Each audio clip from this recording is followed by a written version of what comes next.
আসসালামু আলাইকুম। ফাজালে সাদাকাত হইতে পড়া হইতেছে।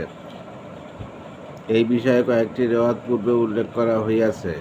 হযরত আবু হুরায়রা রাদিয়াল্লাহু হইতে বর্ণিত রেওয়াত এই বিষয়ে আরও স্পষ্ট, যা হযরত আলী রাদিয়াল্লাহু হইতে বর্ণিত হাদীসের সমর্থবোধক। উহাতে ইরশাদ হইয়াছে, যদি আল্লাহ তাআলা উহা জানিতেন যে ধনীদের জাকাত গরীবদের জন্য যথেষ্ট হইবে না, তবে জাকাত ছাড়া আরও অন্যান্য বিষয় তাদের উপর খরচ করিতেন।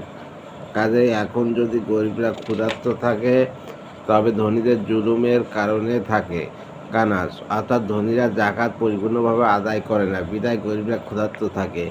এই জন্য মুহাদ্দিস হাইসামি রহমতুল্লাহ মাজমাউজ জাওয়াইদ কিতাবে হযরত আলী রাদিয়াল্লাহু উক্ত হাদিসের উপর ভিত্তি করিয়া ফরজ জাকাতের শিরোনাম কায়েম করিয়াছেন।